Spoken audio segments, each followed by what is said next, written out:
Yo, what's up? Welcome to the Carter Experience Book Talk podcast. Today we're going to be comparing three great novels that we read throughout the year. The first is Fences by August Wilson. The second is Last Night at the Telegraph Club by Melinda Lowe. Then the third is The Great Gatsby by F. Scott Fitzgerald. All right, so first let's talk about the authors of each book. I'll start off with Fences. It's written by... What are you doing? Tyler, bro, why? It's valid. Hey, it's valid. It's valid. All right.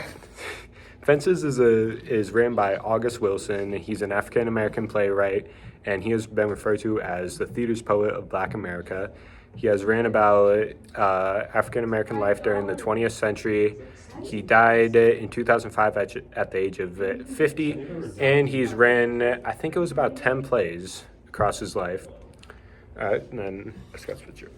Scott Fitzgerald is most famous for writing Paradise, Side of Paradise, Great Gatsby, The Beautiful and Damned, and The Last Tycoon. He died at the age of 44 in 1940. And then finally, Melinda Lowe. She's an American writer for young adults, and she's won multiple awards, including the National Book Award for Young People's Literature. She is still alive today at the age of 50. Alright.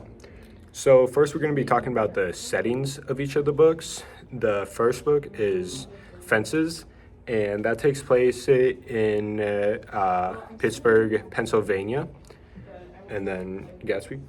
Gatsby takes place in New York City, and in rural areas of New York, like suburban areas of New York. And then finally, Last Night at the Telegraph Club, it takes place in Chinatown, San Francisco during the 1950s. So this was during the Red Scare. And we should also mention that Fences takes place a little bit after the war, about 50s to 60s, spans during that area. And then The Great Gatsby takes place during the Roaring 20s, right after World War I. Yeah, that's when Gatsby took place. Yeah. Right. So Gatsby took place around the Roaring 20s. Yeah. In 1920-ish, and in the big time, a lot of things was about money. Like, money equaled power, which was like the big thing about the 1920s. Like, whoever had more money had more power and had more rights, pretty much, and we could do more things. And then in Last Night at the Telegraph Club, the Red Scare was happening, which was when America was targeting communists. So that's another important thing to think about when considering the book. And all these books kind of take place around big cities in America, so that can really have an effect on like the type of people that you find in these books. So yeah, so that's good. Yeah, but we have to compare. Yeah, they all take place in big cities in America. All right. So now for like the main conflict, I'll start off with Last Night at the Telegraph Club. The main conflict is kind of about how Lily's like exploring her sexuality as like a young girl in America, and that can be really hard for her. And like it's definitely a person versus society type thing, because a lot of people like look at her different throughout the book, and a lot of opinions change on her. And the climax of the story kind of happens two parts. The first is when Lily and her girlfriend become official for the first time. And then the second is actually when they're at a club, and then that club ends up getting raided by police, and then there's huge scuffle, a lot of commotion. And then Lily and her girlfriend Kath, they end up getting separated, and then they don't see each other again for the rest of the book.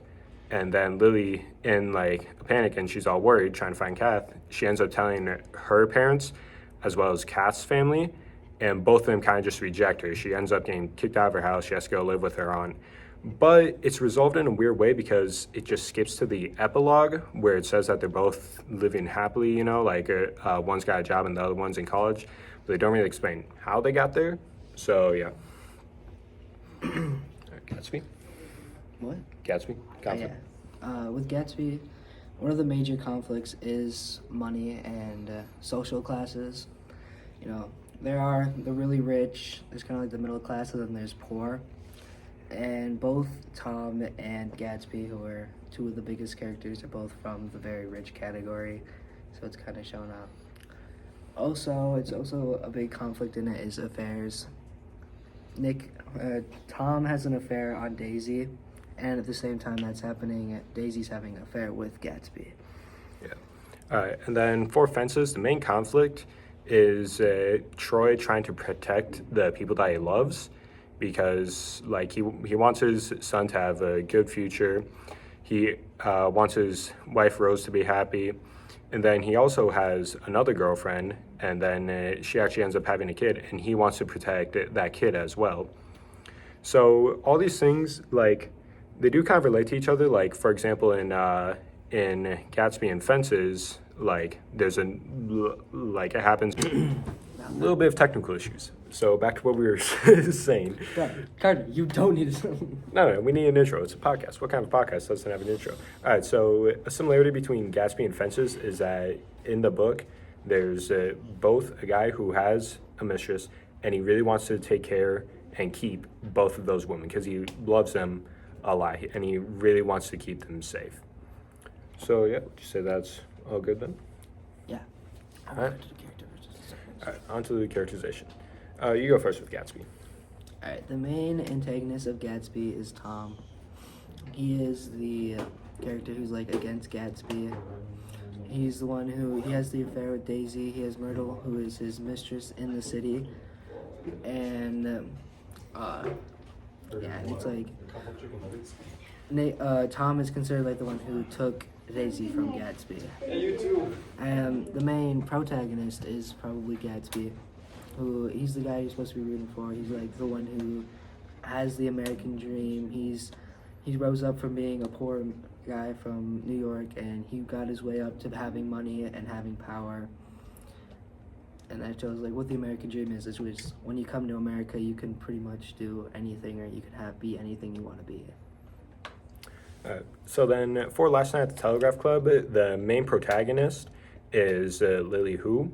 She's a young Chinese-American girl, grown up in the 1950s, and she's definitely a person who wants to make her own name, and she wants to like grow up and be successful by her own strength. Like, there's many times in the book where other girls are talking, oh, I want to grow up and have a ton of kids and like be like a housewife and stuff. And she sits there and she thinks, I don't want to do that. Like, I want to go to space. I want to help build rockets or something like that. And other people look at her strange, but also some people really admire this about her. But she's a very outgoing person. And I guess you could say the antagonist of the book is just a lot of Lily's friends and family that she had before. Like, for example, like when kind of like the truth like comes about her sexuality and all that stuff, her mother ends up disowning her. Her friend Shirley just ends up cutting her off, and just a lot of things go downhill. And I guess that kind of makes them the antagonist because they go against the main character.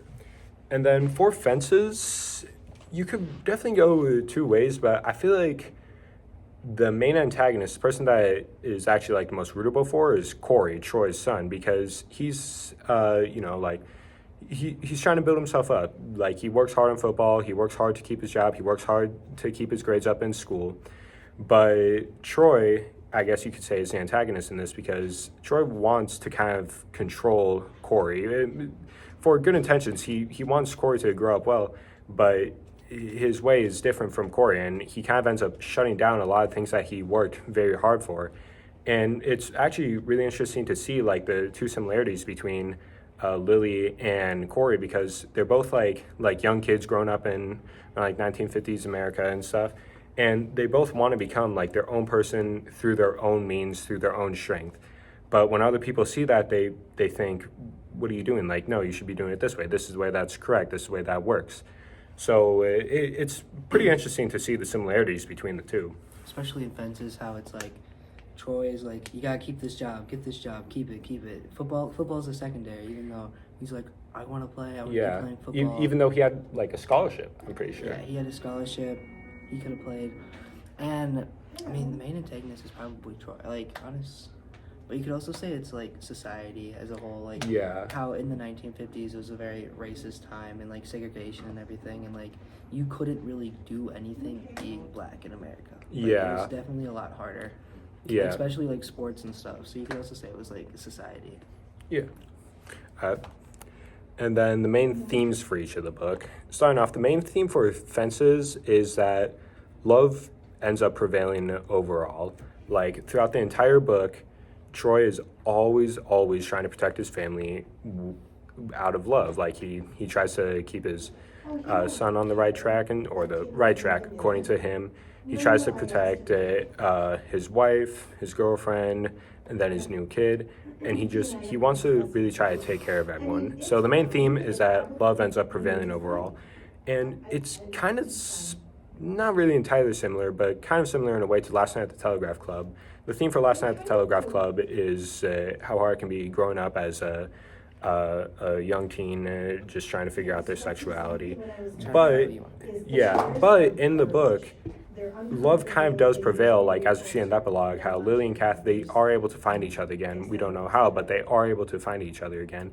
So it does kind of show that love prevails, you know? And the big theme of Gatsby is the American dream and different social classes, like how being from in America and you could do anything you want to be. Like you can grow up, you could be poor, and you could like work hard and become rich, and it's definitely not easy, but having the ability to like be able to do anything or have anything you want, like having a family, having all this stuff, and choosing what you want to do, that's like the big theme of Gatsby. Yeah.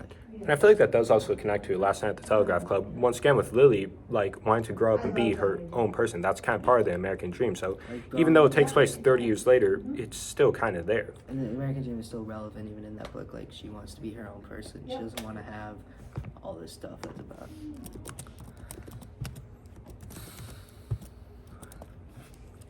So I'm pretty sure that's everything to cover. So that was the Carter's podcast. Tune in for next episode. We don't know what we're talking about, but there won't be one. So have a good one. See you next time.